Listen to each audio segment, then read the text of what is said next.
कुंभ आणि मीन राशीची 7.5 सुरू असूनही अचानक धनलाभ कसा होऊ शकतो? होय, 27 जुलैपासून शनीची वक्री चाल मकर, कुंभ आणि मीन राशीच्या आयुष्यात मोठी उलथापालथ घडवणार आहे. पण ती नकारात्मक आहे की सकारात्मक? पाहूया सविस्तर. नमस्कार ज्योतिषप्रेमी मंडळी, आपल्या चॅनलमध्ये तुमचं मनापासून स्वागत. ज्योतिषप्रेमींनो, 27 जुलै 2026 पासून शनिदेव जलतत्वाच्या मीन राशीमध्ये वक्री होत आहे. हा 138 दिवसांचा काळ संपूर्ण ज्योतिष जगतासाठी अत्यंत महत्त्वाचा आहे. आधीच्या भागांमध्ये आपण मेष ते धनु राशीबद्दल सविस्तर चर्चा केली.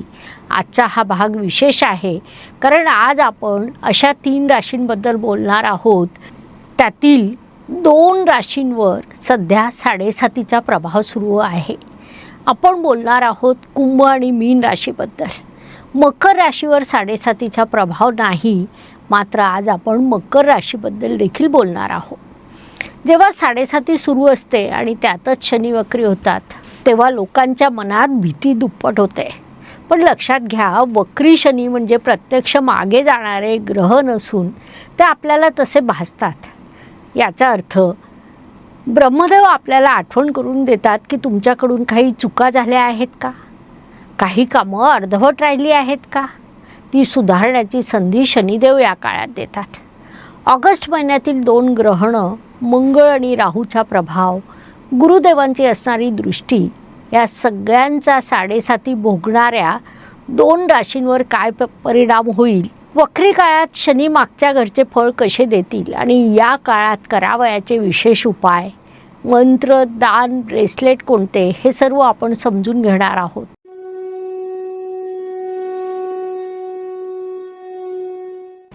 ज्योतिषप्रेमी मंडळी, सर्वात अगोदर बोलूया मकर राशीबद्दल.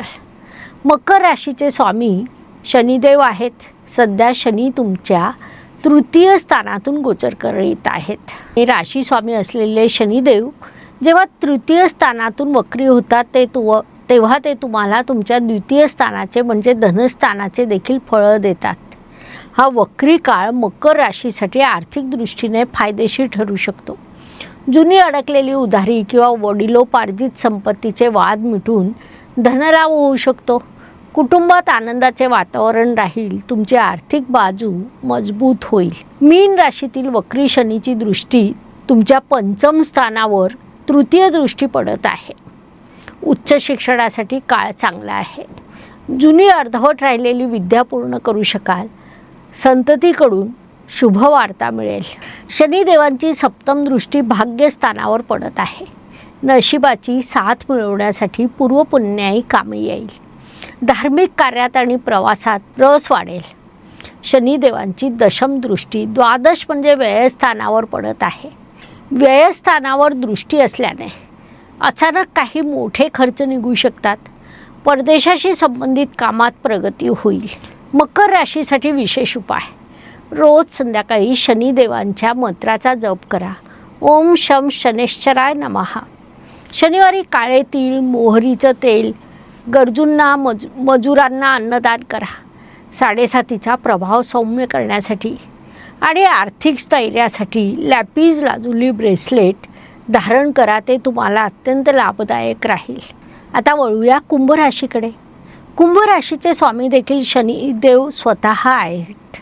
सध्या शनिदेव तुमच्या 2य स्थानातून अर्थात धनस्थानातून गोचर करत आहेत. म्हणजे तुमच्यावर 7.5चा हा 3रा टप्पा सुरू आहे, ज्याला सगळ्यात महत्त्वाचा टप्पा मानला जातो. 2य स्थानातून वक्री झालेले शनिदेव तुमच्या 1म स्थानाचे म्हणजे तुमच्या स्वतःच्या राशीचे फळं देखील देतील. 7.5चा हा टप्पा मानसिक तणाव देणारा असतो, पण शनी वक्री झाल्यामुळे तुम्हाला स्वतःचे आत्मपरीक्षण करण्याची मोठी संधी मिळेल.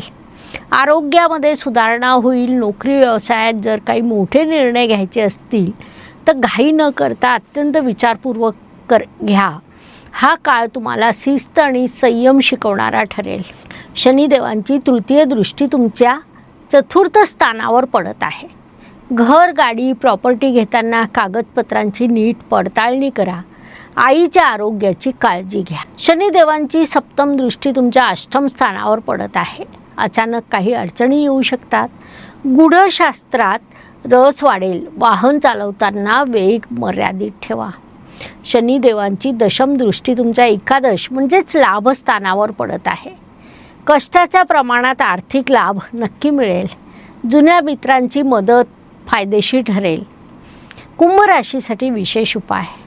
7:30चा प्रभाव कमी करण्यासाठी रोज सकाळी किंवा संध्याकाळी हनुमान चालिसाचा पाठ करा. शनिवारी काळं पादत्राण किंवा छत्री गरीब व्यक्तीला दान करा. मानसिक शांतता आणि नकारात्मक ऊर्जेपासून संरक्षणासाठी अमेथिस्ट किंवा ब्लॅक अगेट ब्रेसलेट वापरा. आता बोलूया मीन राशीबद्दल. मीन राशीसाठी शनिदेव एकादश आणि द्वादश स्थानाचे स्वामी आहेत. सध्या शनिदेव तुमच्या प्रथम स्थानातून म्हणजे अर्थात तुमच्या राशीतून गोचर करत आहे. म्हणजेच तुमच्यावर 7:30चा हा दुसरा टप्पा सुरू आहे. स्वतःच्या राशीत म्हणजे लग्नस्थानात शनिदेव वक्री होत आहे. अशा वेळी ते तुमच्या द्वादश म्हणजे व्ययस्थानाची देखील फळं देतील. वक्री शनीचा हा प्रभाव मीन राशीच्या लोकांसाठी परदेश प्रवासाचे, परदेशी कंपनीतून मोठ्या लाभाचे योग घेऊन येतील. मात्र राशीत शनी असल्याने आळस आणि संभ्रम वाढू शकतो. आरोग्याकडे विशेषतः डोकेदुखी किंवा डोळ्यांच्या त्रासाकडे दुर्लक्ष करू नका. विनाकारण होणारे मोठे खर्च या काळात समोर येऊ शकतात. शनीची तृतीय दृष्टी तुमच्या परिश्रम स्थानावर आहे. अर्थात तुमच्या पराक्रमात परिश्रमात वाढ होईल. पण लहान भावंडांशी किंवा सहकाऱ्यांशी, शेजाऱ्यांशी मतभेद टाळा. शनिदेवांची सप्तम दृष्टी तुमच्या सप्तम स्थानावर येत आहे. वैवाहिक जीवनात जोडीदारासोबत गैरसमज होऊ देऊ नका. भागीदारीच्या व्यवसायात पारदर्शकता ठेवा. दशम म्हणजे कर्मस्थान. इथे दशम दृष्टी येत आहे. नोकरीमध्ये किंवा कर्माच्या ठिकाणी जबाबदाऱ्या वाढतील. वरिष्ठ तुमच्या कामावर बारीक लक्ष ठेवून असतील. त्यामुळे कामात चोख राहा. मीन राशीसाठी विशेष उपाय.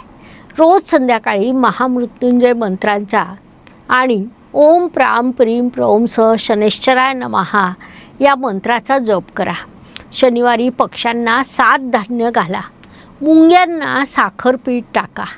मानसिक क्लेश दूर करण्यासाठी, योग्य निर्णय घेण्यासाठी ब्लॅक अगेट ब्रेसलेट घालणं शुभ राहील. तर ज्योतिषप्रेमी मंडळी, 7:30 सुरू आहे म्हणून घाबरून जाण्याचं काहीच कारण नाही. शनिदेव हे क्रूर नसून न्यायप्रिय आहेत. तुम्ही जितके प्रामाणिक राहाल, गरिबांना मदत कराल, शिस्तीत राहाल, तितकं शनिदेव तुम्हाला या 138 दिवसात उत्तम फळ देतील. तुम्हाला तुमच्या राशीबद्दल काही शंका असेल तर कमेंट बॉक्समध्ये नक्की विचारा. हा व्हिडिओ आवडल्यास लाईक, शेअर, सबस्क्राईब करा. ओळखीच्या लोकांसोबत शेअर करायला विसरू नका. आपल्या चॅनलला अजूनही सबस्क्राईब केलं नसेल तर नक्की करा. भेटूया पुढच्या एका नवीन आणि अभ्यासपूर्ण विषयासह. तोपर्यंत धन्यवाद. जय शनिदेव. नमस्कार. शास्त्राचा अभ्यास करण्यासाठी माझी मराठीतून 11, हिंदीतून 2 अशी पुस्तकं प्रकाशित झाली आहे. विशेष बाब म्हणजे मी स्वतः संशोधित केलेली ज्योती जोशी पद्धती अर्थात जे पद्धती या विषयावर स्वतंत्र ग्रंथ उपलब्ध आहे. त्याचा देखील लाभ घ्यावा. यूट्यूबची कार्यप्रणाली ही मुख्यतः लाईक, शेअर आणि सबस्क्राईबवर चालते. Please like, share and subscribe the channel. धन्यवाद. शुभम भवतु. जय ज्योतिष.